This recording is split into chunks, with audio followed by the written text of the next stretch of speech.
Yeah, so Gero, thank you very much for the invitation, and thank you very much to the audience to be here.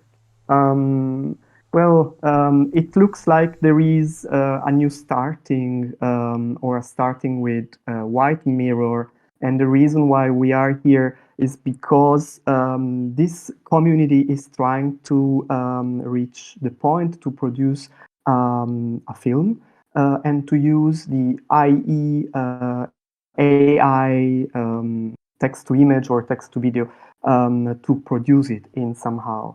I am also happy to be a member of this community. I mean, as I'm a filmmaker and screenwriter, and I am, let's say, obsessed with images and with storytelling and with stories.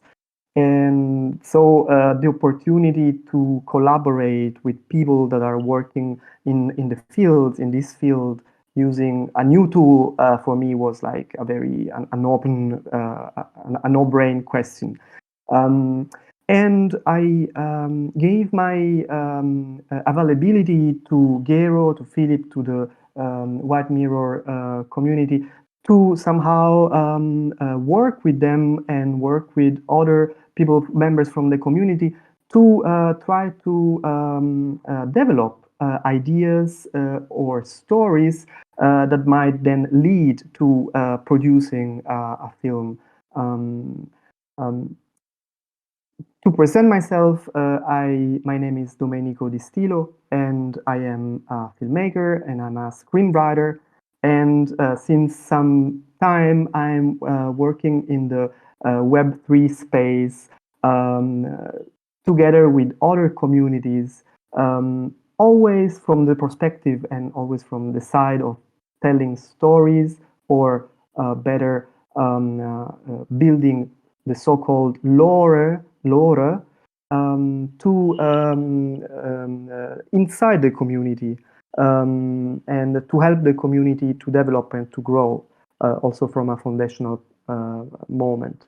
Um, I would like to show you my just to break the ice a trailer of a documentary I did that is called Mangado, and it tells a travel in Japan that I did with an author, a comic book and graphic novel author who worked in Japan since for a long time, and now he's traveling together with me to explore once again some aspects of Japan. It's a short trailer that that might be interesting to see. I share uh, my Sure, screen, feel free to show it. I'm looking forward to it.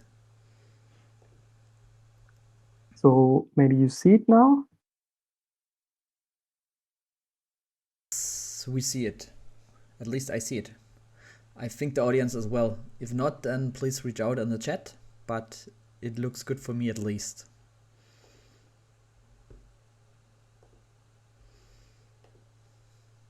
But I just see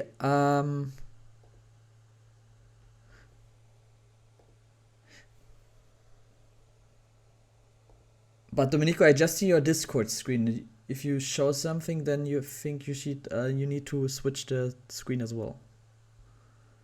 Like this. Yeah, I now see the Discord screen. I'm I am on I am on.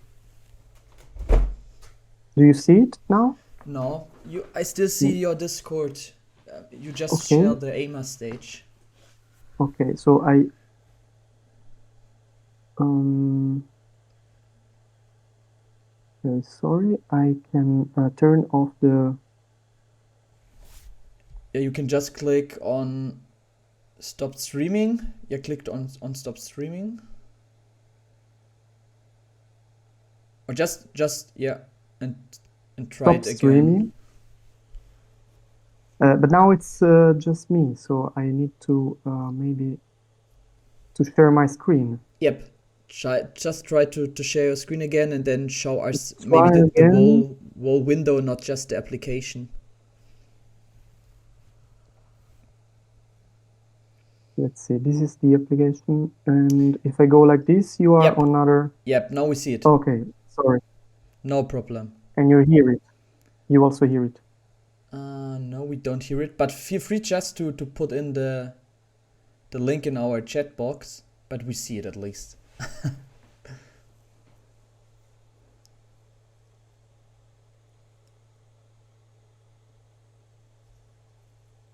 Seguendo l'esempio Yep, now we degli hear it. artisti giapponesi, Hiroshi Okusai, e tutta una genia di poeti dell'immagine, insomma. Ho cominciato a mettermi sulla strada, a contemplare la natura. Mi interessa capire la realtà, vederla, filtrarla attraverso il disegno, attraverso il racconto, attraverso le sequenze.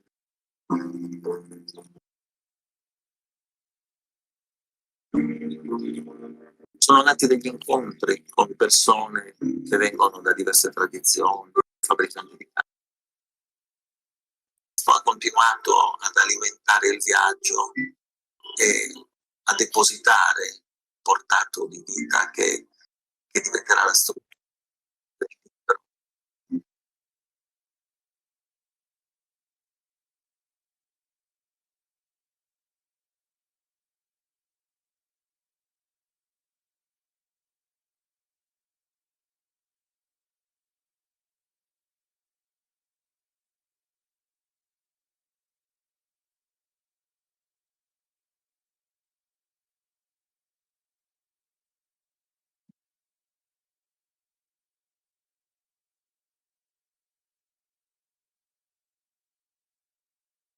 Yeah. So I'm traveling with an author, and I'm using this author as a filter for to tell the environment. He is a filter for our story. He's a filter for Japan. Technically he was writing a book that is this book, which is the way he is storytelling, and at the same time I was filming him and trying to explain his way of working. What I think it's interesting as an example is that basically a story starts when you start following the passion of someone. Um, in a documentary is very much important, and it's immediate. The audience will be hooked, not sometimes not even by the plot or by something, the way the story it's told. That is also ingredients or part of the ingredients. But we follow people that have some passion, and we follow their passion. We follow also if they are crazy, also if they are, also if we do not, how to say, we do not share their passion. And the documentary itself is a example, but by working as a screenwriter, I can say that this idea, this very, let's say, basic method to write and to build a story belongs also to the screenwriting and fictional way of telling a story, because audience will anyway follow the passion of a character that normally is the main character, or an ambience in which.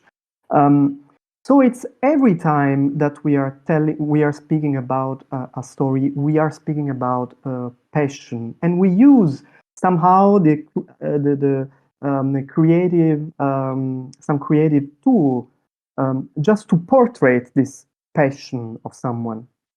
Can be a real person or a fictional person, but it's always about following someone else's passion. There is now a border in which we can enter in the way of work I'm also doing in working with images to represent passion and story. And I would like to show you something that it's outside of it has not been edited in a film I made, but can exactly show again how we follow the passion of someone. It's a film from 10 years ago that I made, a documentary where I wanted to depict a very conflictual place that is Jerusalem still, but I wanted to understand this place, this city that is so divided and so difficult also to read from outside, of course. And I wanted to depict and to understand it better only using the idea of space. I went there and I looked for someone from the Israeli community, from the Palestinian community, that could tell me objective ideas or something only about space. And I found a person and I followed his passion. Now, as a storyteller, I am not judging the way and his own passion, but I'm just trying to give him space to tell his passion to people. And in this case, this guy was a so-called cyber architect. He studied with Gordon Pask, one of the basic theoretician of the metaverse, what was the cyber space in the 60s. And well, this guy, Isaac Hayutman, he had a very peculiar idea on how to solve or how to intervene in the relationship between the two religions. There is in Jerusalem a mount that is called the Temple Mount, that it's also the very sacred place for Palestinian, because there is one of the most important churches of Palestinians. And well, it's not very it's a conflictual place. You cannot just go there. You cannot, as a Jewish person or Israeli person, you cannot just go there. And the Palestinian, it's really where the real war, the real conflict stays. And he has this idea. He wanted to make an hologram over the Temple Mount, in which it would have been possible to share experiences between the two different communities in a virtual world. So a cyber architecture, a virtual architecture, he called it an hologram, that would allow somehow the experience of two communities to be there and to... So I gave him the space by a program that 10 years ago was called Second Life. That was a kind of very early metaverse space. And I brought him there to tell his story. So I will now show you this.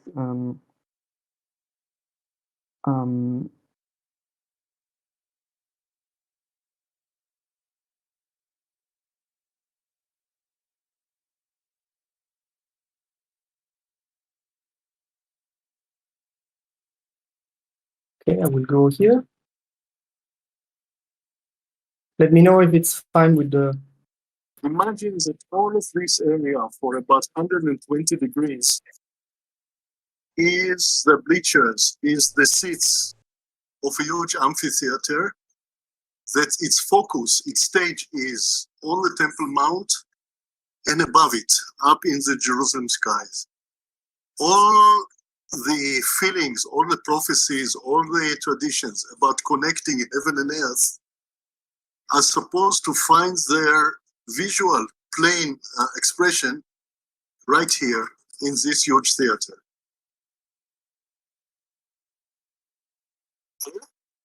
Hello, Domenico? Yeah, I see you. Perfect, Isaac. It's perfect. I guess so. I can see just myself in the bottom, and Okay. and I don't. Maybe you see me. Yes, here you are. So Good. nice to see you. Yeah. So this is the place you built. Okay. You will bring me to the mosque, to the Temple Mount. So here Yeah. we are going near the Al-Aqsa Mosque, I think. That is the Al-Aqsa Mosque, correct. Okay. And now we have our avatar walking over there. We do see the Dome of the Rock. Yes. And before it, we can see a little grove of trees, which, according to one of the many alternative ideas, was a place of the old Jewish temple. Here you are entering through the main axis that goes between the Al-Aqsa Mosque and the Dome of the Rock. So the mount was the place where the temple was built. Well, the reason that in Islam, for instance, which is the most problematic question here, in Islam, they call Jerusalem Al-Quds because it's a shorthand from what they originally called it, Beit al-Maqdas, is the city of the temple, of the house of the holy house of the temple. Okay, so I follow you. I follow you inside the building, inside the Dome of the Rock. So now you are near the Dome of the Rock, and you are beginning to sense the interior. Yes, this is a very good depiction. This is a space that looks like a circle or a octagonal path that is made for walking, for circumambulation, like in Kaaba, in Makkah. Yes. 1 million people go around and around, and in Jewish ceremonies of finishing the Torah reading of the year, people go round and round 7 times. And this section which you are now, it seems was planned for circumambulation, walking around. Yes. So I look at this building and say it's a wonderful building, especially once you are inside, which hardly anybody knows what it is. Outside, everybody can see it. So I think this is something to be preserved and something to be enhanced and something to be utilized after centuries upon centuries, that it has never been functioning as it should. But I see above it something that people will identify as a heavenly component, but it's still man-made, made by hands, but lightweight, and light is the spiritual element of vision. So I see that by whatever means, there can be like a big transparent box in order to catch a cloud. In the classical Jewish commentary on this story of Abraham and Isaac, on the 3rd day when Abraham lifted his eyes and saw the place from afar, the interpretation is, what did he see? He saw a cloud tied to the mountain. And that's precisely what I want to do. I want to tie a cloud to the mountain, and the cloud is kind of 3-dimensional screen. For in a movie house, that's very nice. Or let's say in a home television, you have the screen, and all sorts of things and all sorts of movies can be shown upon this screen. Okay, and that is the cloud. So, and there is a wide range of things to think about and develop. What kind of images may appear? For instance, there is a question about anthropomorphic forms. Christians expect the Son of Man to come in the clouds of heaven. Muslims and Jews are very uneasy about such human forms appearing. And we are speaking now that people come in the soul, in their movement in cyberspace, like in etheric, astral projections, if you like, but in modern cyberspace, this is a very natural thing, that people can travel, their representatives, their avatars, their souls, can gather from all the directions to the center point, which would be Jerusalem, and come to a certain shape of re-emergence of birth in this three-dimensional screen. So, Okay, now you're inside. yes. Now we've entered it. Okay, now we've entered. It's very nice. I can see this very dynamic ball with inner structures, with lights flowing between the cells of this structure, changing its colors, seeming to respond almost at a heartbeat. Now, this would serve as a three-dimensional screen for projecting holographic images. And what do I see as the image to be projected? First, people can project anything they like. But the very notion of projection coming from the mechanical, moving to the spiritual and to the cultural, what does it mean that you project out something? And what does it mean when the collectivity of humankind projects itself? And I see it as a facility which will give humankind like a kind of mirror, a psychological, spiritual mirror, to look at itself, how divided or how coherent, how contradictory, full of conflicts, or how approaching coherence and peace. And this image will be put up in the skies, and it will serve as a feedback device. Imagine that all of this area for a... Yeah, here I am again. Yeah. Yes, So, you're audible. Well, fine. Thank you. So starting from the passion of this person, just giving him space, it was possible to tell his perspective. And I basically used every kind of tool, that was available at that time to try to fulfill his ideas and his tellings. And if you notice, now I'm trying to express something or some thoughts that basically helps me or help me in understanding how to tell stories or why to tell stories, and how basically to use story in our communities. If you starting from this person, Isaac Ayutman, it was very important to me to have some boundaries also, to know or to be very much aware how we basically why humans tell stories. Is something that maybe it's clear for some of you, for a lot of people, why we tell stories. But to me, there was a process inside or a study that led to understand it.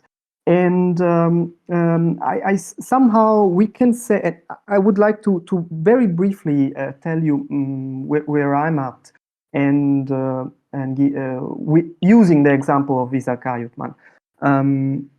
Because the reason why 70,000 years ago human being started to evolve their language is also the reason is led also to use the language to portray what we can call the invisible world.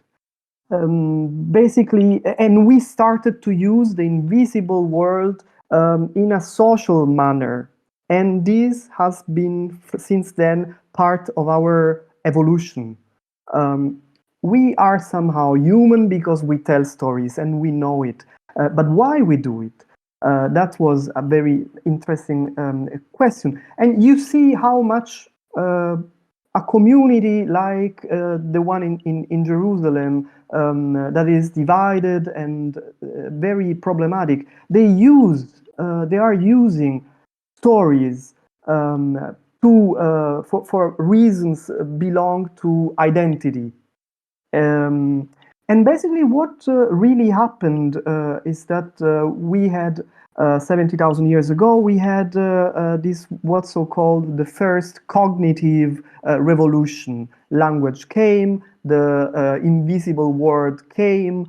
This was somehow the difference that we had with animals. We know that we have an interior feeling and an objective feeling of what reality is. Well, through language, we acknowledgement and we create a third level that was for anyone else than human invisible. And we used it to build communities. That's exactly what happened and what is happening today and what is still happening. And this is the reason why we tell stories. This is the reason why we like to hear to stories. There is a very proper function.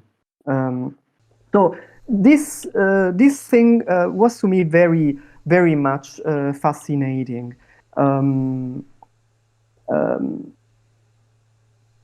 If we somehow we spend all our life in generally speaking, as human being, trying to enter in a family or trying to go out from a family. We spend basically our time life, and the main tool we use to achieve being part of a family or being out of a family, it's storytelling.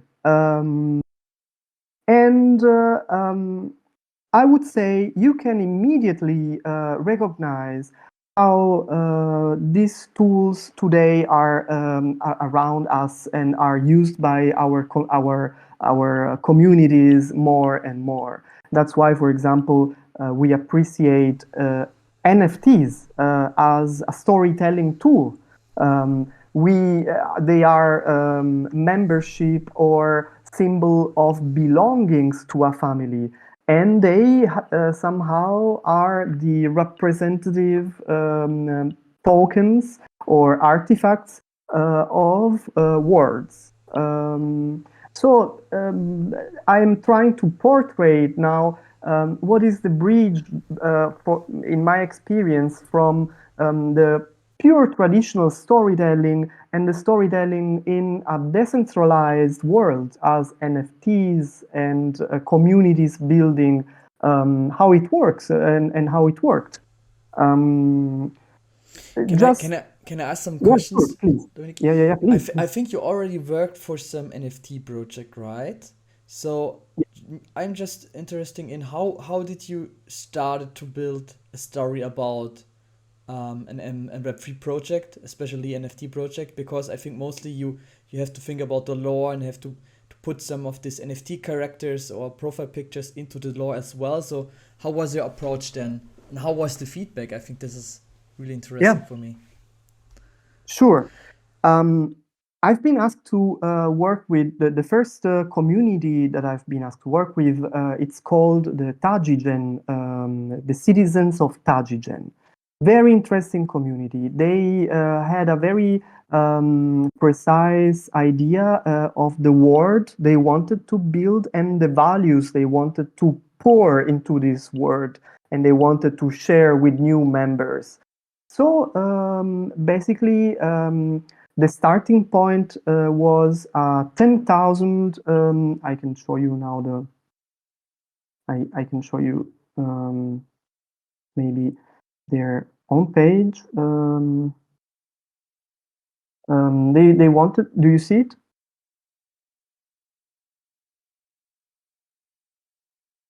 They wanted to build 10,000 profile pictures, and these profile pictures, the so-called citizens of Tajigen, were coming from this. You see here. You see the avatars. We're coming from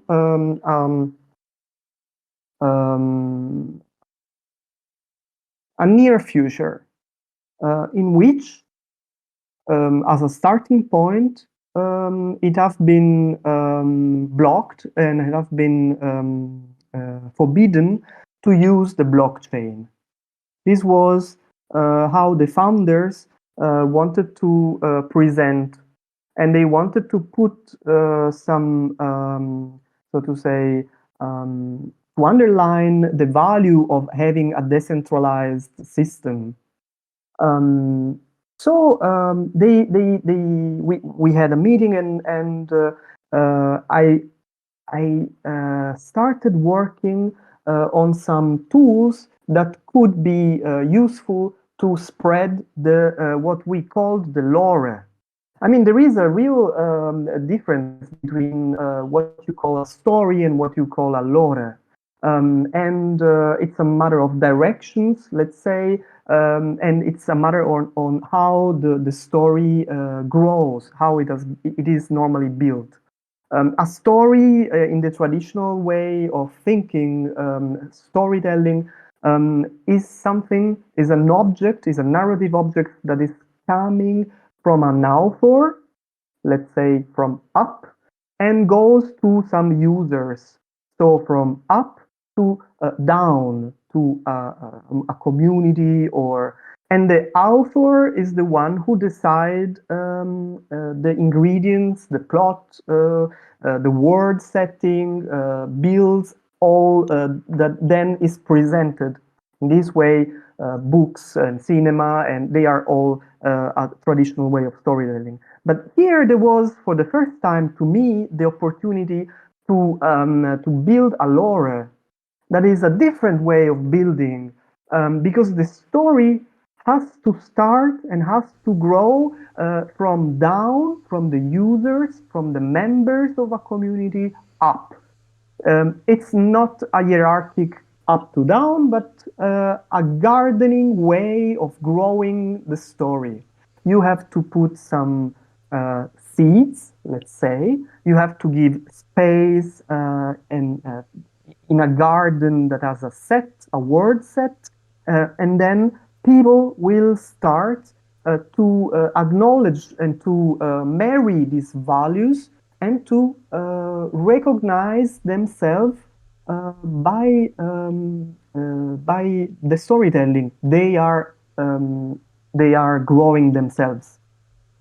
Now, to be more precise, the tool, for example, I proposed and I could organize in the Discord before the mint of the profile pictures that you see here, was a special channel.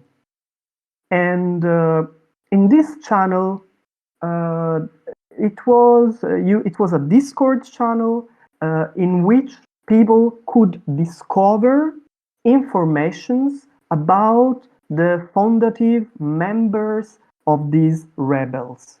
So we have some rebels, the fondative members. They are Tajigen, and they are communicating in a Discord channel. So as a person who wanted to approach the Discord and the community, you could enter in this lore channel, and you could trying some passwords to discover the communication of these fondative members.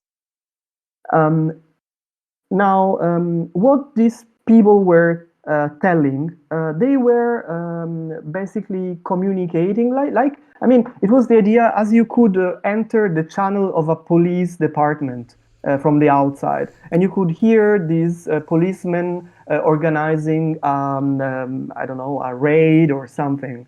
It was gamified, right? So it was that you can chat and then just to find out the hidden word and then something else or Right. a different discovery. So, and this all idea was created by yourself or The idea was organized by myself with people that were coding the Discord channels, and also with another member that collaborate with me to write the stories to tell inside this channel. Okay, cool. So it was a collaborative, Yeah. very interesting collab. And yeah, so for example, if you entered in this Discord and you and put some passwords that were recognized by the channel, then you could follow the dialogues between, let's say the first attack of the Tajigen was, let's see if it was a moment in which, okay, like we have Klaus, that is one of the foundative members of the Tajigen, and he's telling to some other person of the Tajigen in this channel something that happened. Now I open it, and it's not an attack, but it's just a message that was going down. They were they discovered they discovered that Sievert, a prosecutor, was making some raids because they were looking for these rebels.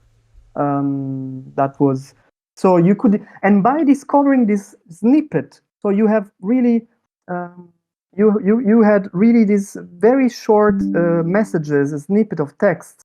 You could interact, and the people in the Discord were able to give suggestions and to push the story forward. Let's say the Tajigen in the setup we organized are organizing some attacks.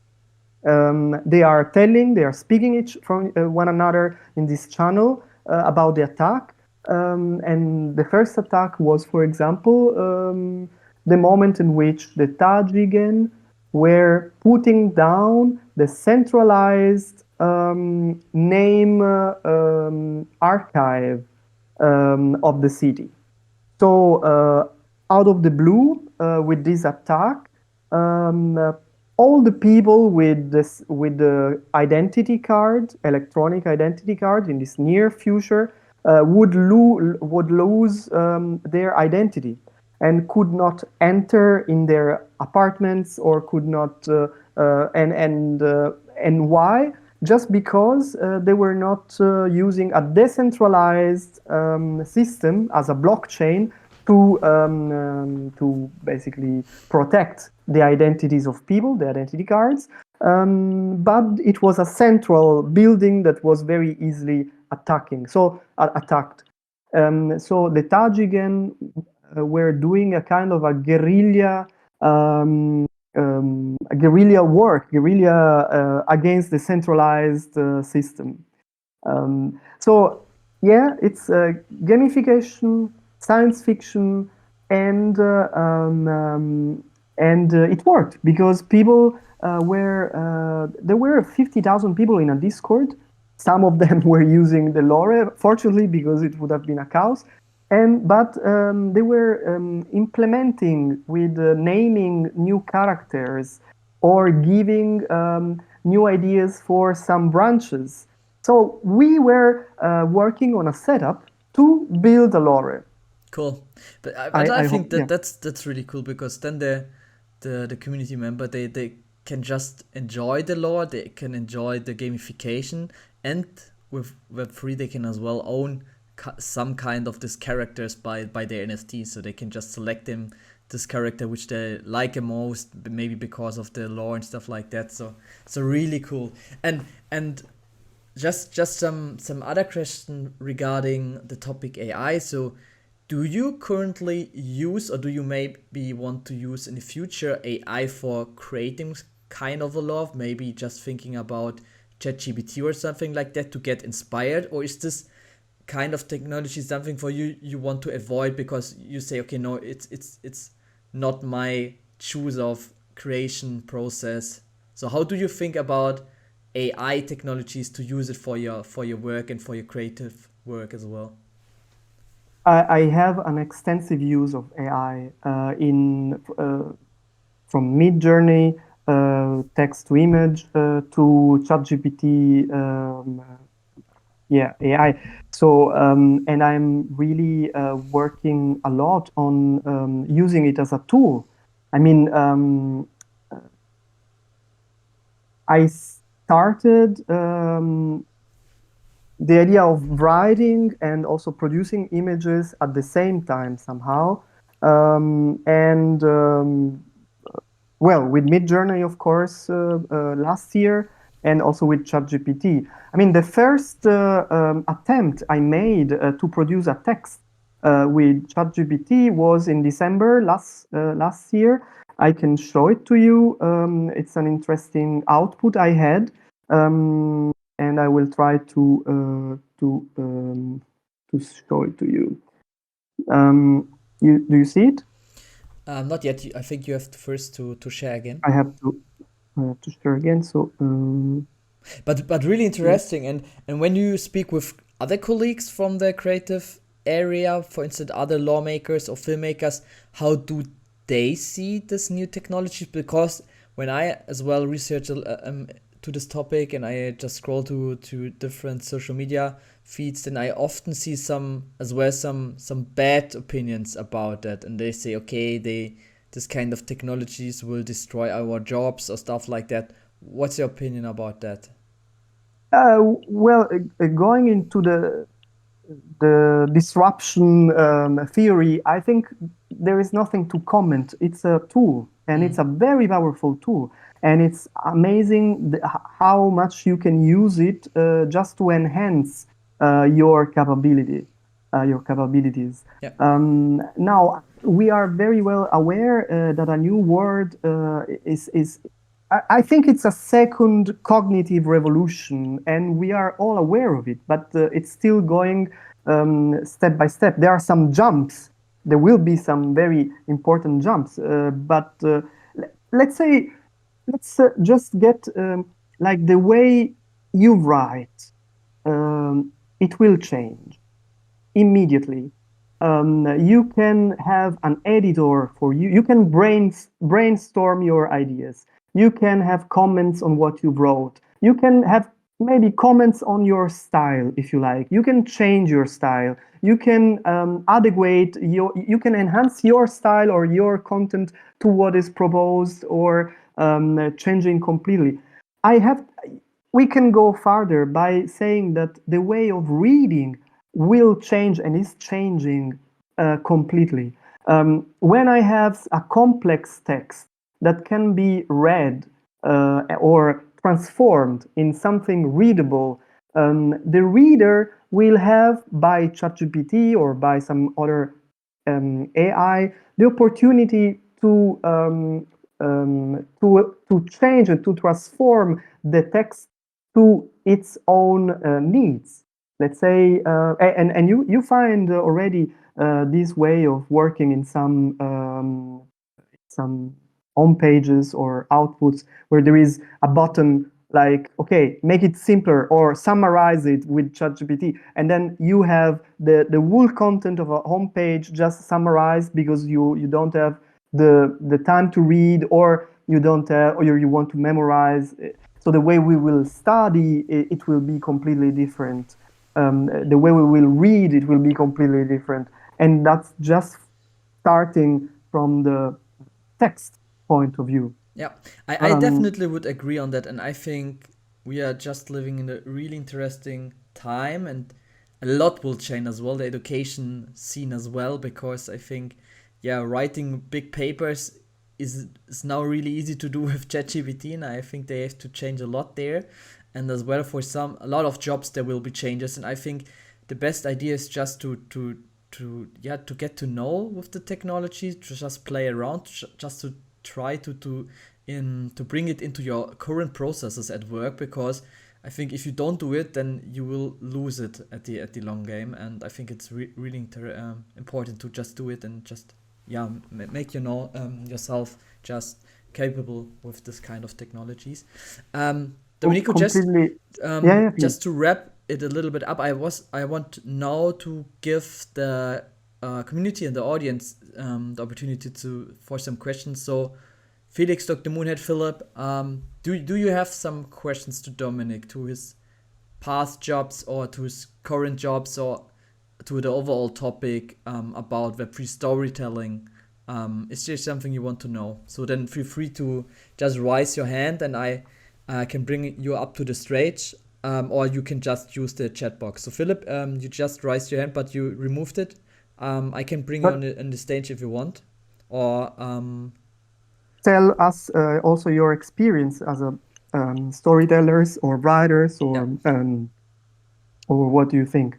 Yep. So Philip, you should now just try it. I just gave you the access to come to the to the stage, Philip. You should now.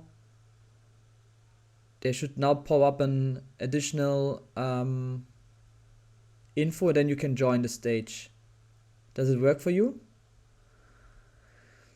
And in the meantime, Dr. Moonhead has written, he don't have any questions, but he said it was a lot of good info and thank you to you. He's one of our members who is joining every session, so I really appreciate that, Dr. Moonhead. Thank you for that. And so Philip, you can make it to the stage? I think I've just invited you. I can't do more from my side, technically speaking. Or if not, you can look at the right-hand side. In the top corner, there's this speaking request, or you see as well in the right-hand top side this chat symbol, and then you can open the chat and ask as well via the chat if you want to ask something to Dominic. Now he's typing. At least that is working. Okay. I think Dominic, you as well can see the chat, right? He just first thank you. Okay. So.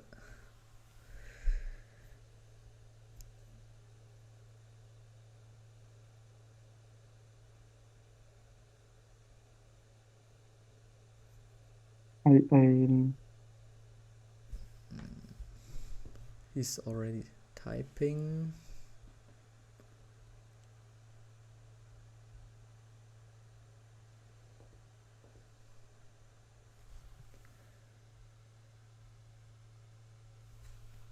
Oh, I think it seems like a long question.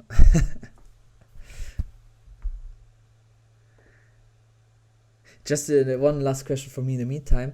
Do you work as well currently as well for other Web3 projects? So is this still something you want to consider and as well work more on? Yeah. Yes, I'm currently working with lead skulls. So 1337 skulls. It's incredible community that come from the setting of chain runners, mega city, science fiction, cyberpunk, and then there is a sort of spin-off that is working just with bots that have the skull, the metal skull as a face.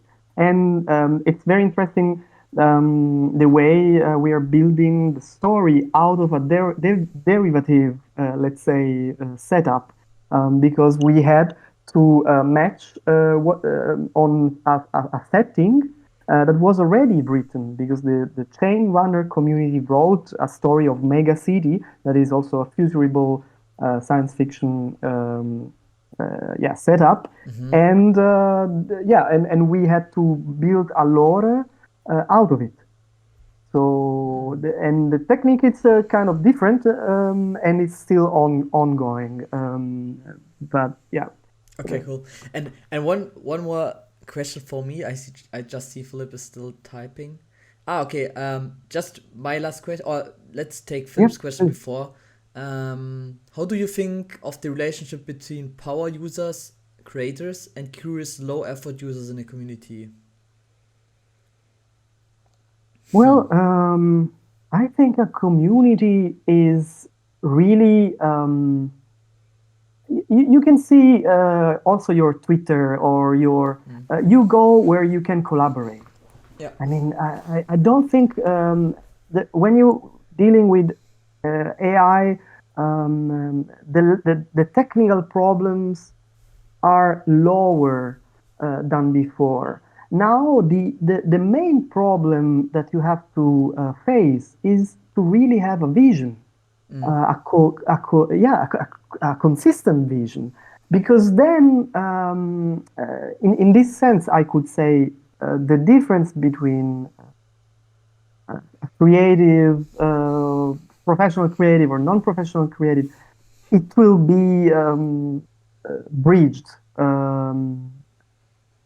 There is a lot of space, and I'm very happy for it because, that's if I answered. But I hope, Philip, that answered your question. He just added something. The people who design the gamifying aspect of a community for those who experience it. I just would say from my own experience, the most just want to experience it and just the least want to design it as well, right? So I think it's like, I would say it's the same like on social media. You have most of the users, or as well in communities, most of the users are just consuming content, and the least ones just as well providing content and generate content, right? I think it's the same for storytelling and this lore. Yes, and I would agree completely. And in storytelling, you have also there was this experience some years ago about interactive documentaries or interactive storytelling stories. So, and then you could see that it was very difficult for people to really have the power, the need to interact and change the branches of a story and to intervene in the story. Because yes, we are also very happy to stay back and to appreciate the work of art, and that's completely fine. I mean, that's.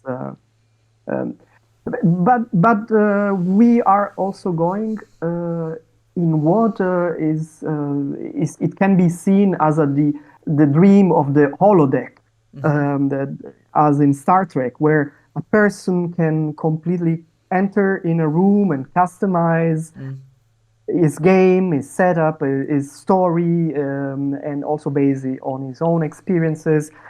It depends on the level of effort that the user have to work or to have access to this complete gamification.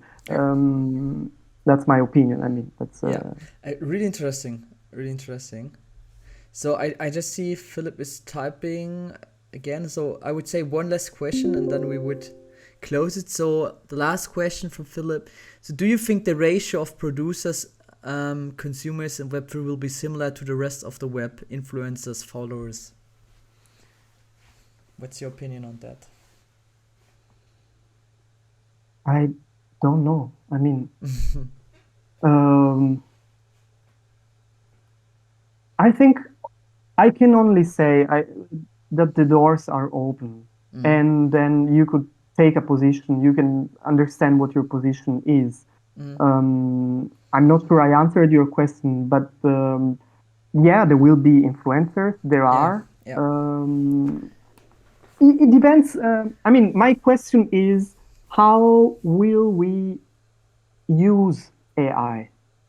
That's the main. How will we be influenced by other people? Yes, and that will be very good. Also, now we have some curators who are curating AI photographies, and there are incredible examples that there is a direction, and we are aiming. So, welcome influencers. If in the way we need also curators a lot. We need because yeah, of course. Every man is an artist, is something that is already been told by Joseph Beuys in the 50s. Every man is an artist, but we need curators because to have access. That's so important and that's so interesting also.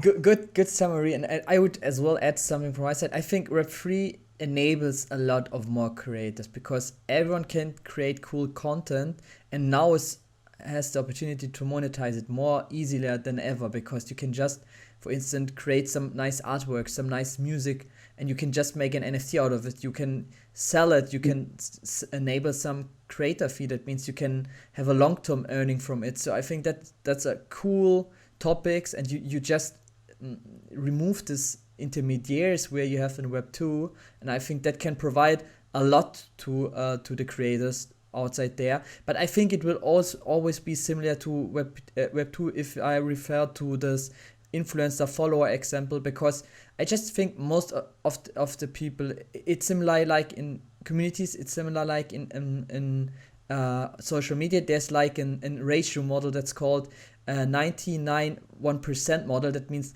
1% of every member on a community or social media platform is creating new content. 9% is engaging with this content. That means writing some comments, engaging with an emoji, stuff like that. And 90% of every community and social media users are just consuming content. And this is like a behavior which is just following years after years. And I think it would be the same as well in Web3, because it's just human behavior that some people just want consume and they are fine with it. So yeah. Thank you. Just to wrap it up, thank you again, Domenico, for It's my pleasure. giving that insights and being part of our community. That is what Whitemiro stands for. So if you are as well want to showcase something, we are always have open doors for it and encourage you to do it, and we want to provide you the stage. So Philip, if you maybe I just was in contact with you. You have Philip has just created some cool AI tool, and yeah, we're looking forward to feel free to showcase as a product demo here. But for today, I would close the session. Feel free just to chat, to use our general chat if you want to as well exchange more about lore building or storytelling. I think Domenico, you are open for just to switch the discussion. Sure, I will be there, and sure, I will be there, and So, let's. thank you as well then to the audience for joining this event, and as well thank you again, Domenico. And I would say we close it for today. Have a nice day and enjoy the rest of your day. Bye, guys.